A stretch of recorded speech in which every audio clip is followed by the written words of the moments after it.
Hey everyone, I'm Northern Queen Alexis and welcome back to the channel. Today, we are talking about Space Wolves. So, I have been using a lot of different armies in 10th edition to find what I like. And it's been pretty hard.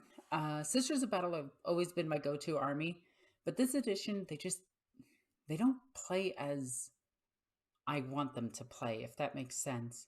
They don't play how I want them to play, and so I've been stepping away from that and trying different things. Demons have always been my second favorite army, Demons of Slanesh.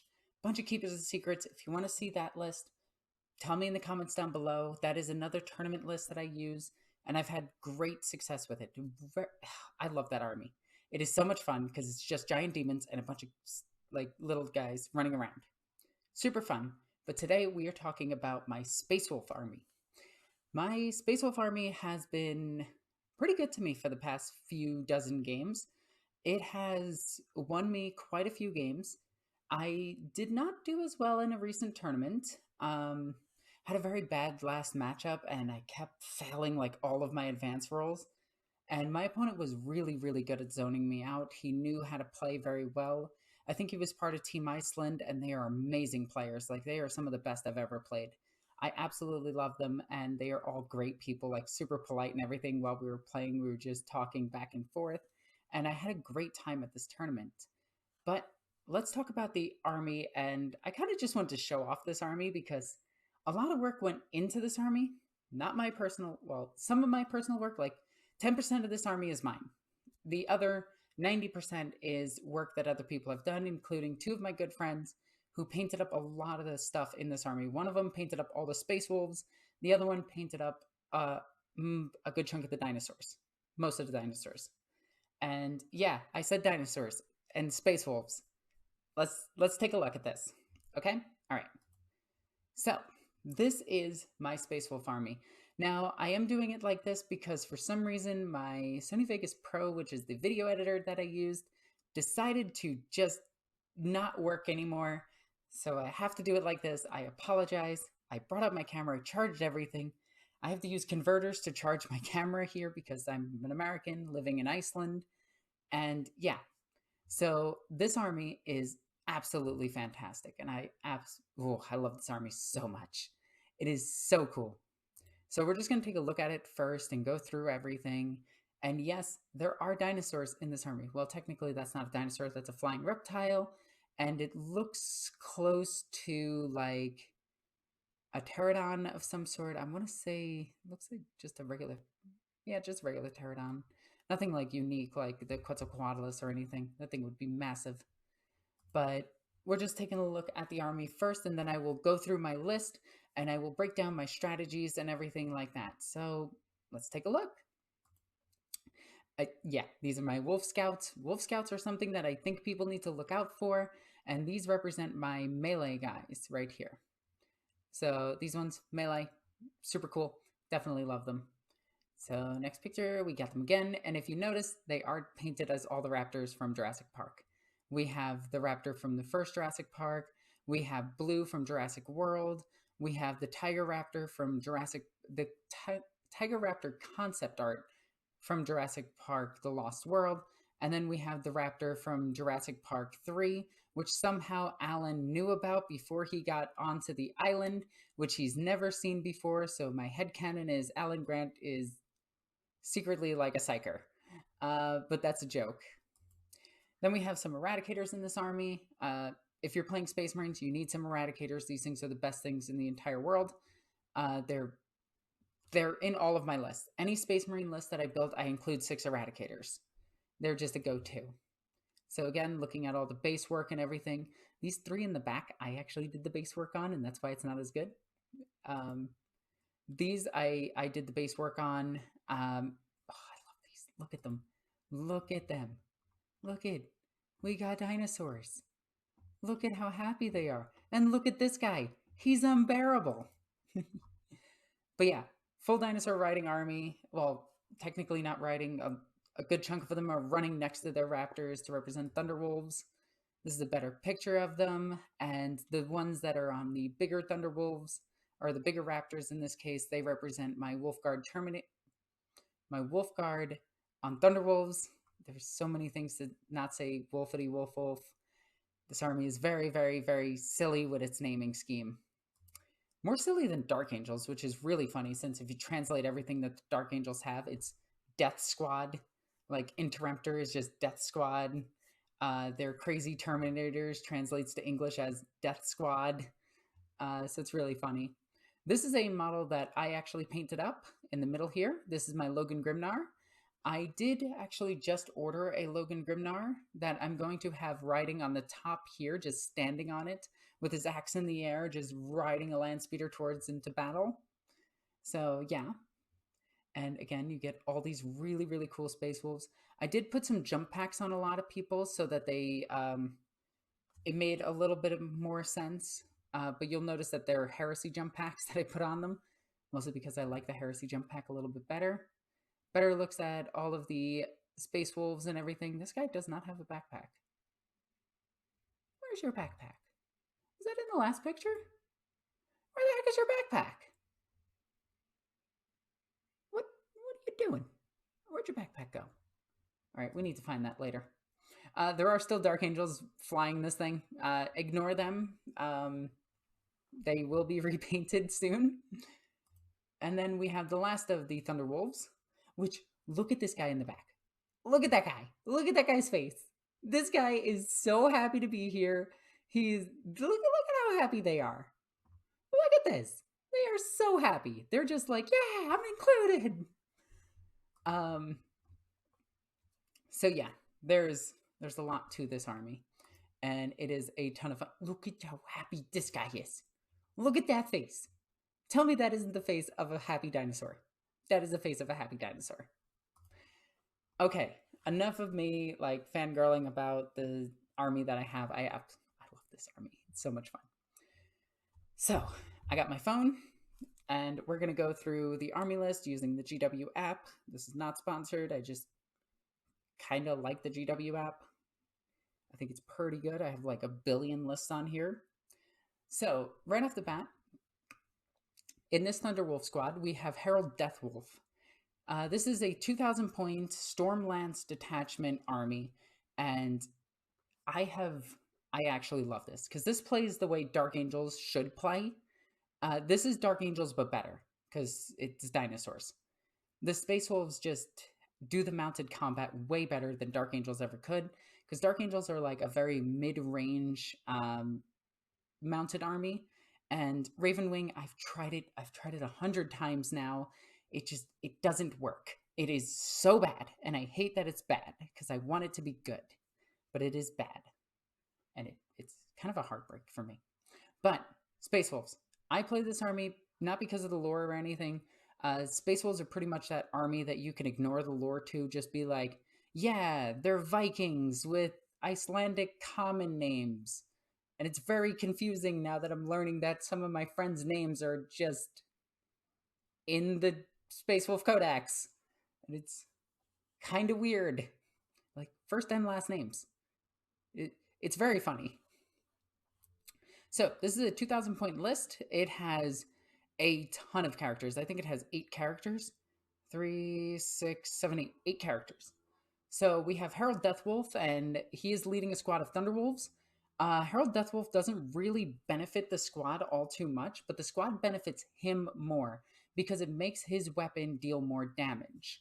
So this Harald Deathwolf is made out of the Lieutenant from the Special Edition Space Wolf Primaris Lieutenant, and a Thunderwolf from D&D's line of miniatures. And I got this for 1,000 kroner, which was really good.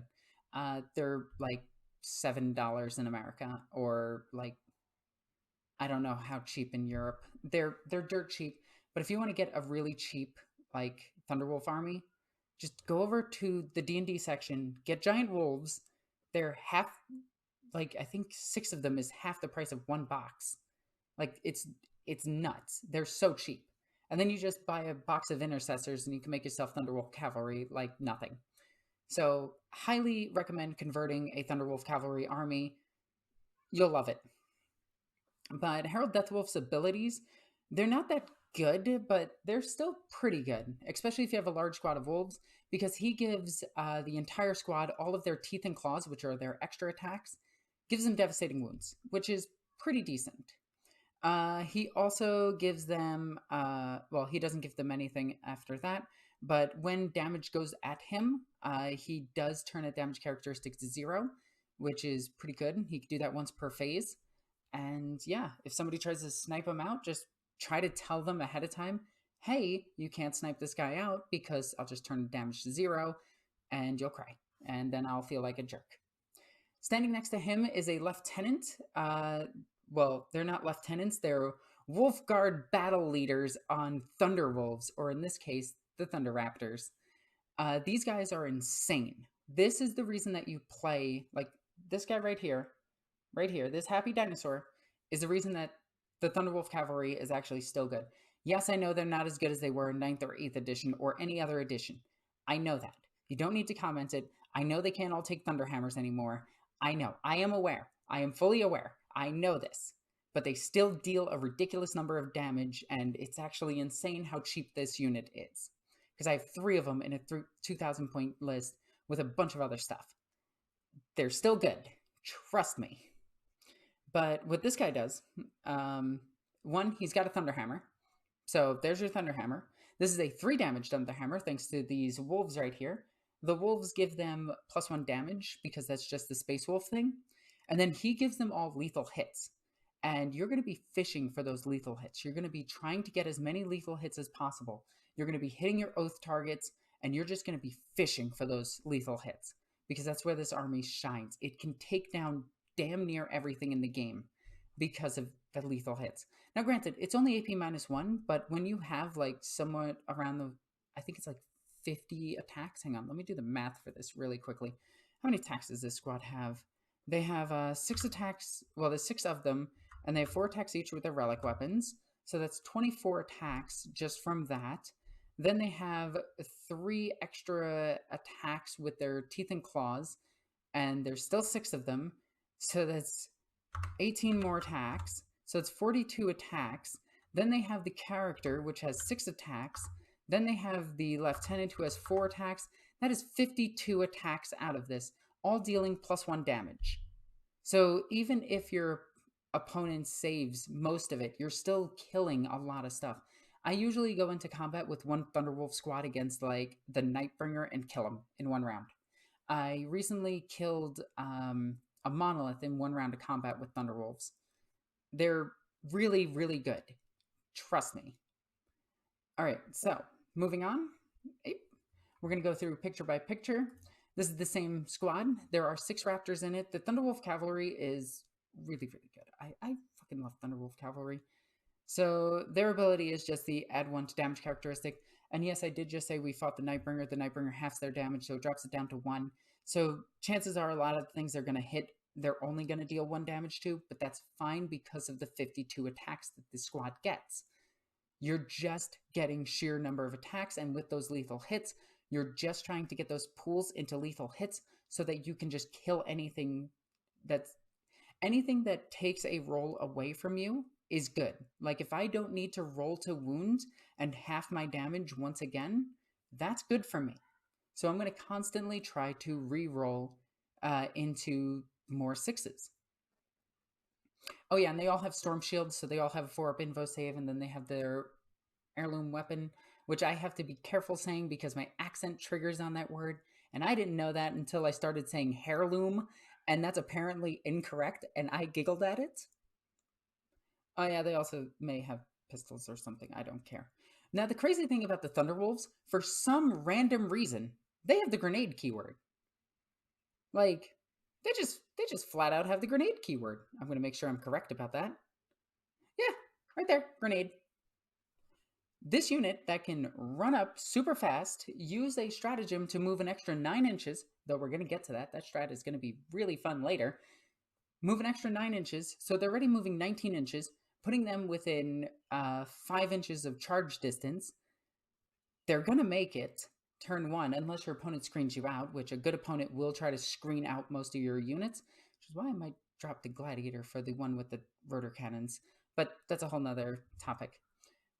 but this unit is going to get right across the board really quickly and hit something really hard. Anything it hits, just take it off the board, it's going to die.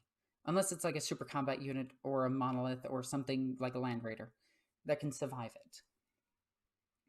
But yeah, you could just grenade things for cheap. All right, moving on to the next picture. This is my Logan Grimnar unit. Logan Grimnar is actually, again, insane.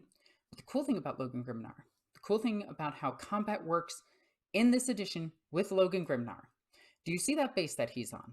It is a very large base. In fact, it is chunky, as the kids would say. This base is very good, and this edition is all about that base with no trouble. All right, I'm done. Now, this base is super important because Logan Grimnar's base to base contact ratio is super good. When he taps a model's base, okay? So Logan Grimnar taps base. This is how much extra room you get to put your Thunderwolves. So your Thunderwolves, which are on 60 mil bases, can tap all the way on this side to attack something on the complete opposite side of Logan Grimnar and get into base-to-base contact and make their attacks. This is why Logan Grimnar is so good. It's because he can attack out of range, essentially. If you can just get a tiny tap, a teeny tiny tap of this gigantic base against a model, all 6 Thunderwolves plus character can fit around this. Actually, it's 1, 2, 3, 4, 5. So one person has to sit on the outside, crying that he can't make it into combat because Santa Claus won't let him. But it is massive to get him into combat, especially in spots where your opponent doesn't want you to hit, like around the corner of buildings where he can launch in and around and just tap, and then suddenly the entire opposite end of the building where all your Thunderwolves can pile around Logan can now attack behind the building that they shouldn't be able to attack because his base is in base-to-base contact. It's super good, and I absolutely love taking advantage of it. Remember, because he also doesn't have the vehicle keyword, and he doesn't have the fly keyword. So Samael is just garbage compared to him. If you don't know, in this edition, fly is actually like a huge negative. You do not want fly. Fly makes you a terrible unit. I don't think he has fly. Let me double check. Mounted character, Epic Hero, Imperium, Chapter Master, Logan Grimnar on Stormrider. Yeah, no fly. So he's amazing. He can't run around. He has to run around buildings, can't jump over them. Totally fine, don't care. His movement alone is more than enough because it's 10 inches plus D6 to get in there. And guess what we have in this squad? That's right, a Wolfguard battle leader on Thunderraptor over here. And that gives all of his attacks lethal hits. And Logan Grimnar hits really fucking hard. And he also does something really funny. If you kill something, you gain a CP. Now, this is both good and bad because early on with this army, you're going to be discarding objectives to try to gain CP. So he's going to be killing things, and his ability doesn't stack with the once per game ability or once per battle round CP farm. I'm saying words, but I'm not connecting sentences. Let me try that again. His ability does not stack if you discard like a stratagem at the end of, or not a stratagem, an objective at the end of the turn. So you still only get the 1 CP per battle round. He doesn't get around it. But it's still really good for late game when you're not discarding objectives anymore. Like turn 3, turn 4, late game, you're just not discarding anymore. You just want to get extra CP off of him. He's going to do it. So he has 10 attacks with his Axe Morkai, and it's only 1 damage, which the Thunderwolves turn it to 2 damage. Or he can do his 6 attacks, which go from 3 damage to 4 damage because of those Thunderwolves. And it actually becomes insane because that 4 damage is that magic number that you need to kill most heavy infantry in this game. Ogres die to this. Wraiths die to this. Heavy intercessors die to this. If your opponent is bringing them. Aggressors die to this.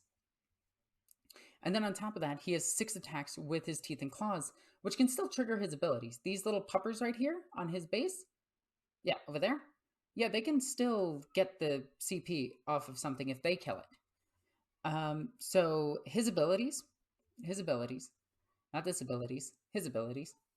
Once per battle in your charge phase, this model can use this ability. If it does, until the end of the turn, you can reroll charges for Adeptus Astartes units from your army, and you and until the end of turn, each time an Adeptus Astartes model from your army makes a melee attack, you can reroll the hit. So you know what you're doing, right? You're hitting all 3 into different squads, popping this ability first, then charging, and then you're going to get all of those 6s, as much as you can for sustained hits, and kill as much as you can in one big turn of just death and carnage all across the battlefield. Logan is great for this. And he also has 12 wounds randomly. So people think he's like an 8 wound character. He's 12 wounds. So he does not go down easy. So half the time, people will shoot at his entire squad, kill every single thing, the lieutenant and all of the Thunderwolves with him. And Logan will just fly around killing everything. And because his abilities aren't tied to the unit, he still gets his abilities. So if he kills something, you still get a CP. If he needs to pop his once per game ability, he still can, even if he's not attached to a unit. So he's actually insane, and I love him. He is great, and he's the best Santa Claus that exists. All right, moving on to the next unit. I think it's more Thunderwolves. Look at that. It's him from the air. But yeah, you can actually see more of the conversions here. And how I did it. We do have some Thunderwolves. We're going to be replacing those with more Raptors. This is a very expensive conversion, by the way. I spent 80k on the Space Wolf army, and then I paid I think somewhere around 10k for the Raptors that are pro painted. You can see some of my Raptors in here, like this one over here. I painted this one here. I painted. You can tell because the lines aren't as like on point like this one. Like you can see that one is also pro painted. But I think, yeah, this one back here, this one's me. This is me trying to imitate this paint job, and I didn't do it that well. I did it fairly well, but not to this degree. Like this is insanely good. This pretty good. I will pat myself on the back for that. All right, next unit. Look at this, more Thunderwolves. Who would have guessed? Okay, so right off the bat, we do have the Thunder Bear. The Thunder Bear is great because he is bear, and he is unbearable and makes bear puns. You can barely stand it. Anyway, the Wolf Lord on Thunder Bear, his abilities are really cool. So the greatest thing about him is he adds 1 to advance and charge rolls. With Stormlance, this army can advance and charge. On a d6, the average is 3.7, and that's because of how dice are weighted. So on average, he's going to guarantee a 4.7, which means his unit is moving almost 15 inches in one turn, meaning that it's a 9-inch charge turn 1 if you don't use the stratagem for him, because you're 24 inches apart. So this unit can potentially make it turn 1 in a charge. Actually, I think it's less, because it's a 9 down to an 8 because of the +1 to charge. He's great for this. Now, you might be asking, Alexis, why the Lightning Claws? Well, Lightning Claws are really good when you have, you guessed it, lethal hits. Lethal hits on a Thunderwolf is insane. Okay? Let me tell you about this. Let me tell you. He's got a whopping 7 attacks that are twin-linked with lethal hits because there's a lieutenant in this unit. Where is he? He's right here. Look at him. He's all happy and everything. I didn't paint the eye lenses of this one, and I'm realizing it now. Look at how happy that guy is in the background. But anyway, I think I did pretty good on this guy. But look at the level of detail on this one. Holy shit. Anyway. Yeah, the legs are 3D printed, if you couldn't tell from the waves in it. I just realized the camera picked that up, and I completely missed that when I was doing this guy. Everything else on him is fine. This is a resin backpack from Horus Heresy. But yeah. This unit, 7 attacks, has the old captain ability where you can target it for a stratagem for free. even if you already used that stratagem before. So what you do with this unit is you give them the Lance ability, and then you give, well, you use Lance on somebody else, and then you give this unit Lance, so they have +1 to wound, which then he has twin linked, so he's really good at wounding shit. And the rest of the unit just gives him +1 damage. So these are lightning claws with 7 attacks that have 2 damage each. So they're killing light infantry to medium to heavy infantry really, really effectively. He usually downs like 2 aggressor / 4 wound models by himself. I have had amazing success with him. Yes, I do know the Thunderhammer is better. I am fully aware that the Thunderhammer is better because of the devastating wounds. But because I have a Wolf Guard battle leader, I think that's what they're called, this guy right here, I want to get those lethal hits, which then kind of negates what I'm going with the devastating wounds on the Thunderhammer, but it's fine. And again, all of the Wolflord guys, the lieutenants on Dinosaur, have Thunderhammers. So I don't need the additional Thunderhammers. And this guy hits hard enough at Strength 5. And with Lance, he's going to be wounding things on 3s anyway, unless they're Toughness 7. But then I'm just going to fish for 6s. And then, yeah, we just have the Wolfguard Battle Leaders. That's what they're called. They're called Wolfguard Battle Leaders. In every squad, they have a Thunderhammer. They're insane. And they have another ability that is even better. If they're shot, they get to move d6 inches towards the nearest enemy. It's a Blood Surge move. But this is nuts. Like, if you're... One, make sure you tell your opponent this before they shoot the unit. Don't be that dick that just goes, tee-hee, you shot my unit, now I'm coming for you. Don't be an asshole. Like, plain and simple, even in tournaments, don't be an asshole. Tell your opponent your gotchas. Make sure you do, because otherwise you're just being a jerk, and no one wants to play a jerk. But what you want to do is make sure your opponent is informed about this. They're going to shoot them anyway, and what you can do with this movement is actually kind of cheeky. Say you're 3 inches away from an enemy unit, so 3 inches, that's how big 3 inches is. It is. Anyway, you're 3 inches away from an enemy unit, and you get shot from that unit.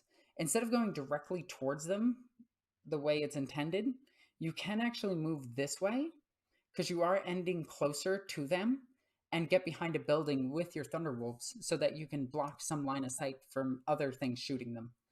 I did this tactic a few times. I did tell my opponent that this is what's going to happen. My unit is going to move closer, but I am going to pull them out of line of sight if you shoot them. Now, the unit that is shooting them, you only get this Blood Surge move after the unit has finished resolving its attacks. Then you get the Blood Surge move. So it only protects you against other units shooting them.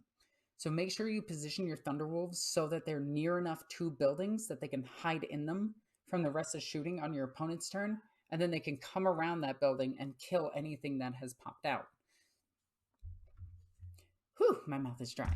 Give me 1 second. I am being unhealthy and drinking Coca-Cola.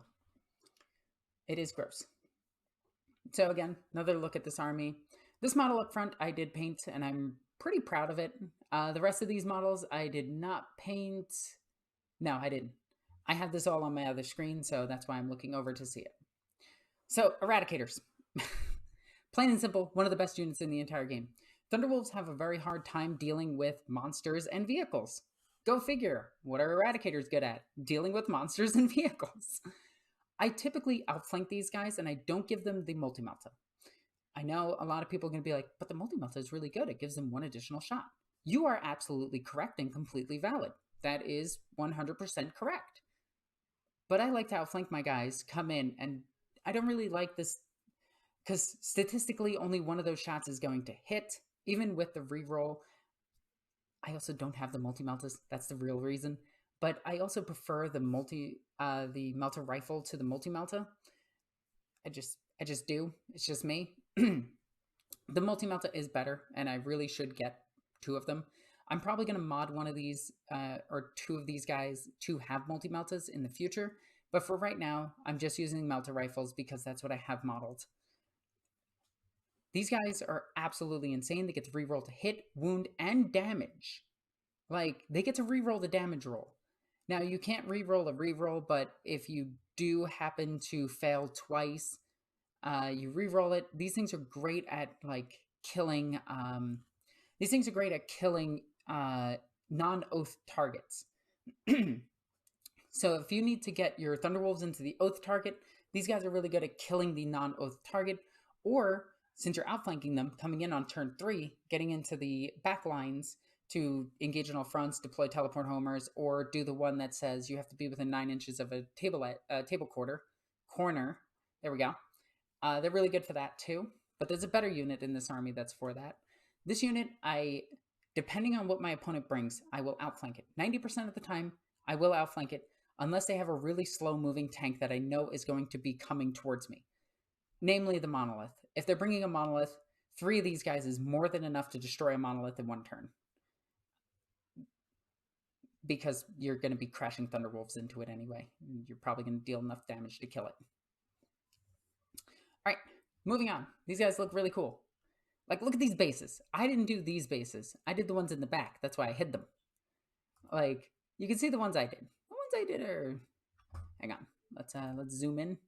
The one I did it's okay. It's pretty good. Like, look at that. That's some nice detail. This is way better. This is beyond my skill.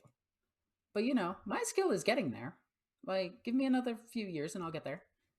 My friend Marius did an amazing job painting these. But I did some of the work on them. Like, I converted all the Thunder Raptors and everything. Okay, Eradicators. Really cool. Excuse me. Next, we have my Scout Squad.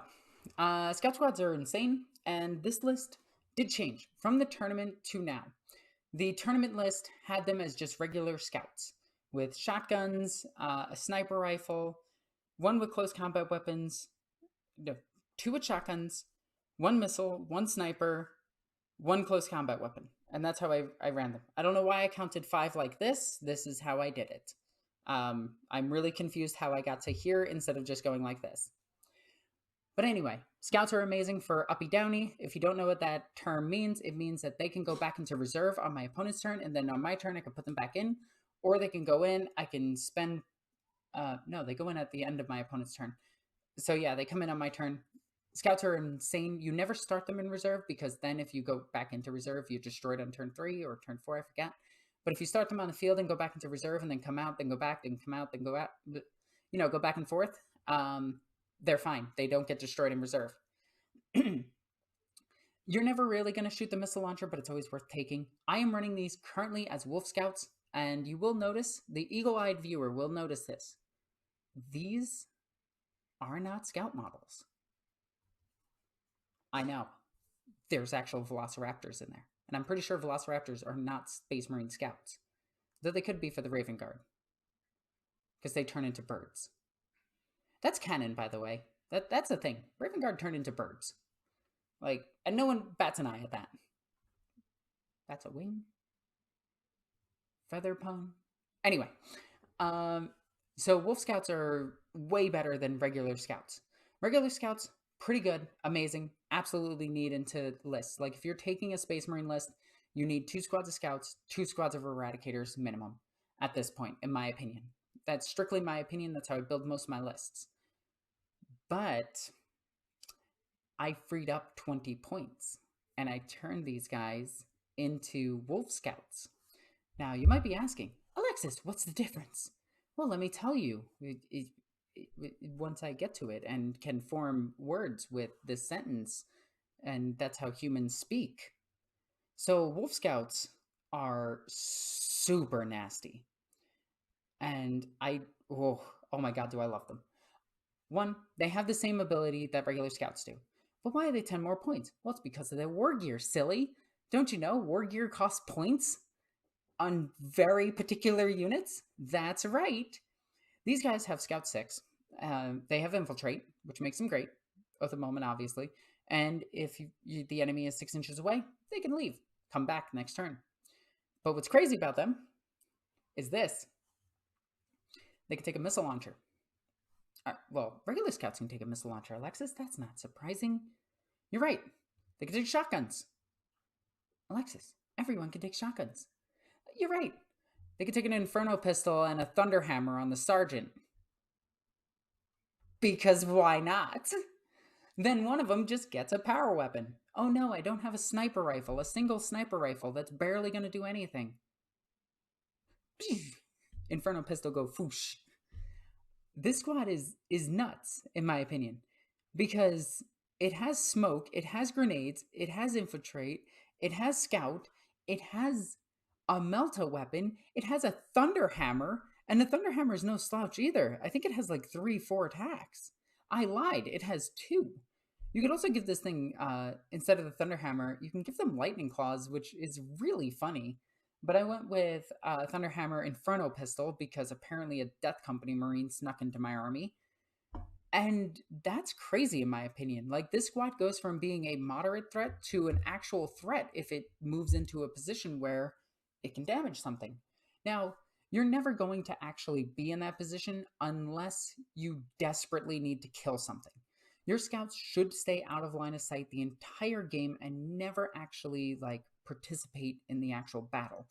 Maybe every now and then, maybe 2 turns out of the game, you shoot a missile at something or a sniper rifle at something, and you go, oh boy, I wasted my time. But this squad can actually be a bit scarier than the regular squad, in my opinion, because of that thunder weapon. That's it's a thunder weapon now. But because of that thunder hammer, because of that inferno pistol, because of that missile launcher, they're now kind of a threat. They can also run and do actions, which is something that you need those shotguns for. You need units who have assault to run and grab objectives. So they're either going to come in from the board edges and grab objectives, or they're going to infiltrate onto objectives at the beginning of the game, zone your opponent out, die. Oh no. If they live, retreat, while your Thunderwolves move up because your opponent made a silly mistake of trying to kill your scouts for some reason, instead of trying to zone out the Thunderwolves, which is fine by me, because then I can do 2 things. I can either push forward with the scouts, and they can deal some serious damage. I can retreat the scouts, or I can jump the scouts back into reserve. I think they're just slightly better than regular scouts.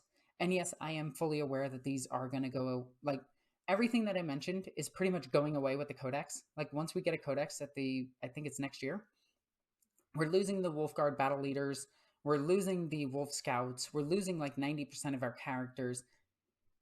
This army is going to be gone, and I'm never going to be able to play it again. But for now, I'm going to enjoy the shit out of everything Wolf named because it's stupid. I love it. Scouts, absolutely amazing. Moving on, we got just another picture of the Scouts, and you will notice that these are Reavers. I honestly thought Reavers were the Scouts for Primaris Marines, and they would just erase Scouts. Like, I didn't actually think Scouts were going to be a thing. And then GW is like, surprise, we released Firstborn Scouts. And it's like, but the Reavers are the Primaris Scouts, aren't they? You even have Eliminators, which are supposed to take the place of the Sniper Rifle Scouts. Scouts! I was so confused by that. And I looked at their model and I absolutely hated it. Like, why do they have a powered backpack when their armor is not powered? I was so confused by that. Like, I guess it's like more life-sustaining systems to help control the organs and everything, but I can't find lore for that. So, yeah. I don't know, maybe GW will make it up like female custodians. Or, you know, the Rogel Dorn. Or the Wraith Knight. Or the Wraith Lord. Or most of the new stuff that keeps coming out. It's always been there. Anyway. Also, that was just a cheeky joke by GW. They literally do that in every edition. They always say it's always been there, just like Imperial Knights.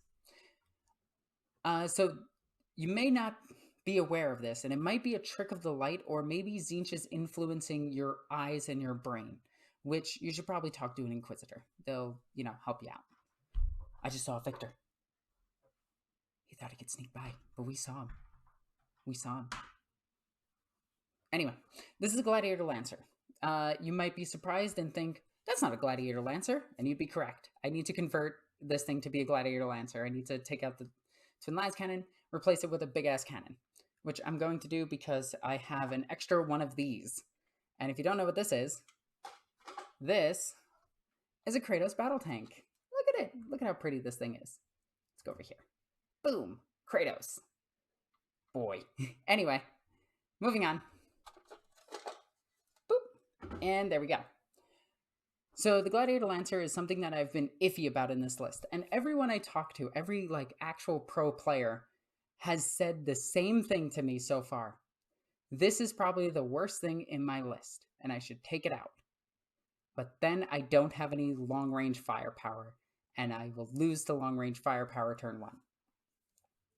The reason that I'm keeping it in, and this might surprise you, is because the Gladiator Lancer has a reputation for being a cheap tank destroyer, which means my opponent will target it instead of targeting my infantry, my Thunderwolves. The second this thing pokes its head out, they will try to kill it. And that's where this thing shines. It is a distraction lancer. Isn't that great? Let's turn up the volume real quick. There we go. The lancer is just to sit there, shoot something that's really far, and then the Eradicator's to finish it off. Most of the time, it does absolutely nothing.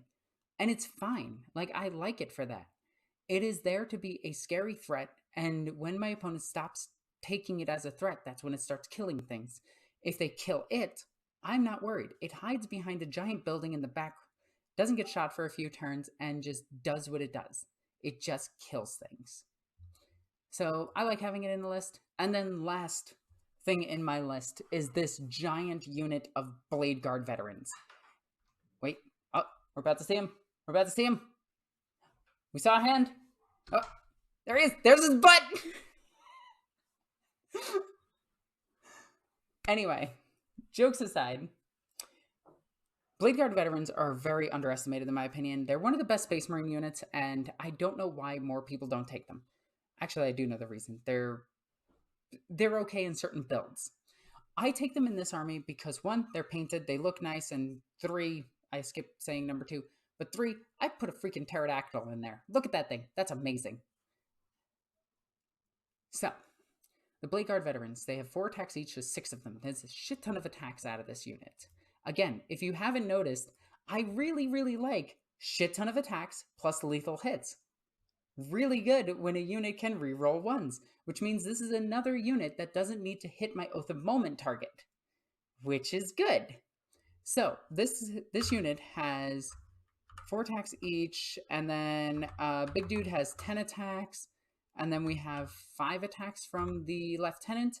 So this unit has, if I guessed that correctly, I think it's 5, it might be 4 or 5, anywhere from 38 to 40 attacks each. Just right off the bat. It's insane. So, how does it do that, Alexis? I hear you asking. Well, let's first off close out that chat that popped up. Get rid of these messages that popped up. So, where are you? Ragnar Blackmane. Ragnar Blackmane is insane. This dude has... Shoosh, puppers. This dude has 10 attacks on the turn that he charges. He can retreat, charge. He can advance, charge. He can drink a beer, charge. He can take a poop and then charge. It's crazy. He's insane. And he's not even from Earth. But anyway, jokes aside. He has 6 attacks to a total of... Actually, wait, did I click the wrong guy? He doesn't have 10 attacks. He has 6 attacks. No, he has 8 attacks. He has 8 attacks at strength 6, but they go up to 10 attacks at strength 8. And he's insane because he has 2 damage each, and his AP is -3. So if you give this unit Lance, you're going to be killing stuff really efficiently with it. He also, I think I mentioned he has sustained hits. I'm pretty sure I did. But let's see. Yeah, he advances and charges, but the army already has that because of Stormlance. I might actually field him alone and put a captain in here if I can get some extra points here and there.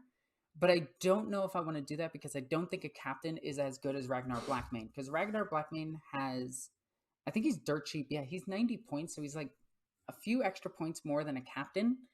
But the Lieutenant, which you can see right here, that's definitely a Lieutenant, sword and board. He gives them lethal hits. Ragnar Blackmane with lethal hits, with reroll 1s because of the Blade Guard veterans, absolutely nuts. The sheer amount of damage this unit does is crazy. And most people think that they can deal with it with like a super unit. I've had Satan run into this. I've had the Silent King run into this. Both of them in one game, conveniently. They both went down in 2 rounds of combat. My turn and then their turn. They went out. And on my next turn, I just fell back, shot them, charged in, killed them.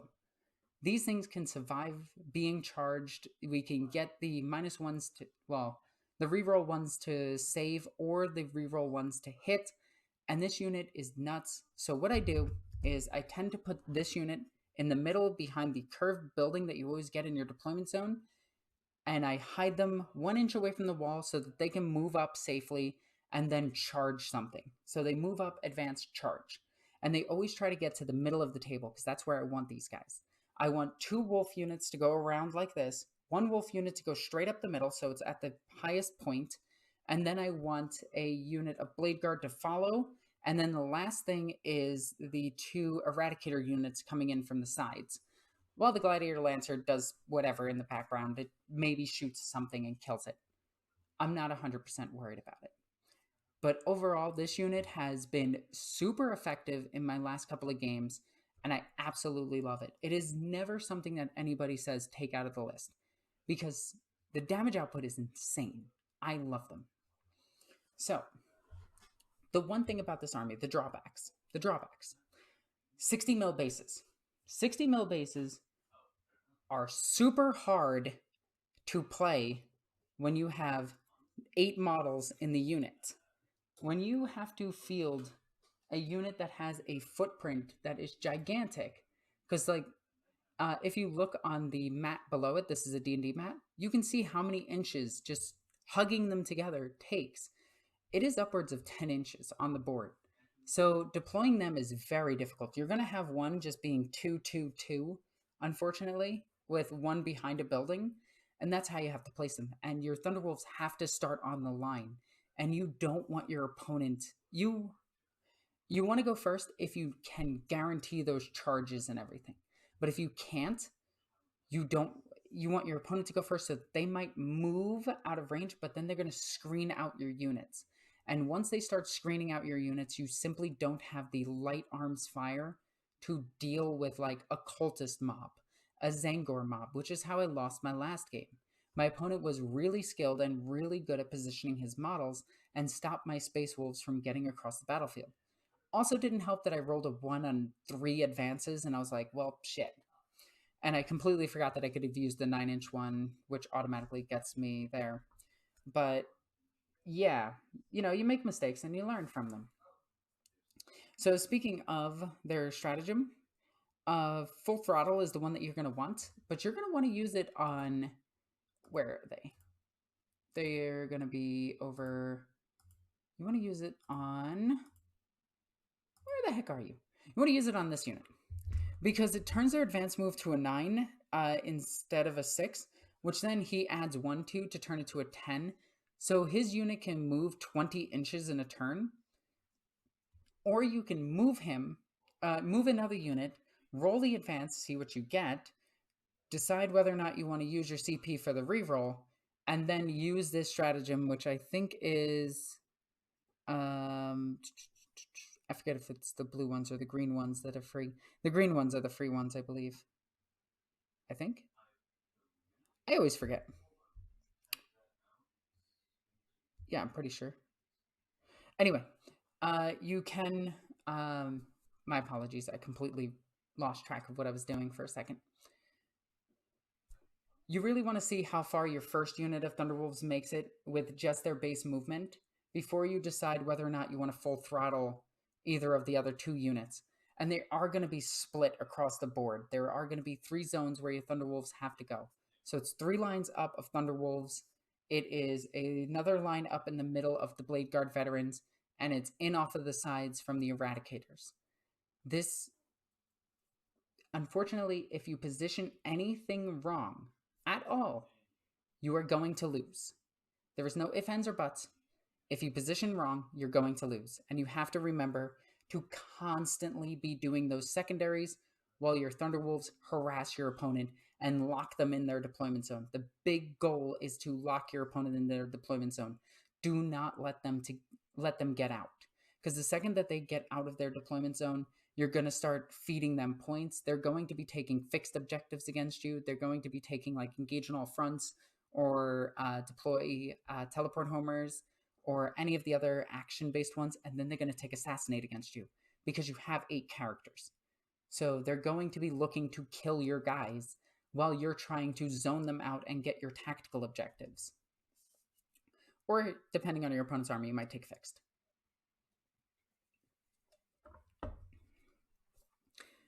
But overall, this army has served me pretty well. Last tournament, I only came in 5th place, so it wasn't too great. I was expecting to go up against more Necrons. I only went up against one Necron player, which the Wolves handled pretty well. I almost tabled him on turn 3, which was a bit and I felt bad, but it happens. But overall, I hope you enjoyed this video. I hope it helped and gave you some ideas for conversions for the future. Your Thunderwolves don't actually have to be raptors or wolves. You can use some other large mounted creatures. Like if you have a bunch of small dragons you want to use, go for it. I want to see some conversions. That would be really cool. But I hope this video helped. As always, I'm Norn Queen Alexis. I love you guys. Bye. I picked the wrong button.